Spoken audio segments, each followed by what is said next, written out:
وده غلطة من الشركات بتقع فيها. الشركات باصة ان هي ادي الموظف مرتب عالي فبالتالي هيجي يشتغل معايا. بس دلوقتي النظام مبقاش كده. عشان كده الشركات كلها اللي شغالة بمرتب بس بتعاني على اللونج تيرم، او الناس بتمشي، لان دلوقتي مفيش موظف بيبص على مرتب، هو بيبص على توتال ريورد. ودايما فئة العمالة في مصر او فئة اي حد عايز يشتغل هو عايز يحس مرتب كويس نوفر له النيدز، وعايز سيفتي. عشان كده بنبدا نركز على البنفيتس جدا. لازم نعمل حاجه اسمها بنفيتس بروجرام عشان تقدر تعمل امبلوير فاليو بروبوزيشن لشركتك. بمعنى ايه الكلام ده؟ ادي مرتب بيماتش السوق، ما تديش اباف من السوق، بس الفرق اللي هتديله دوت وفر له مزايا.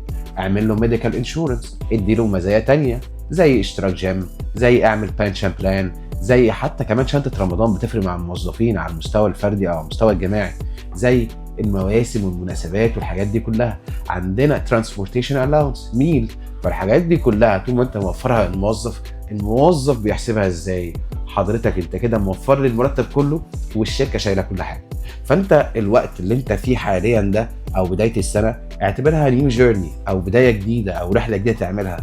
ابدا قسم دنيتك بشكل مختلف. ما تركزش على المرتب بس، ركز على البنفيتس، عشان بالنسبه للموظف في الوقت الحالي وخصوصا مع الانفليشن اللي حاصل او التكاليف اللي حاصله، فكل جنيه الموظف بيحب يوفره فانا بديله في شكل بنفيت، فده مهم جدا.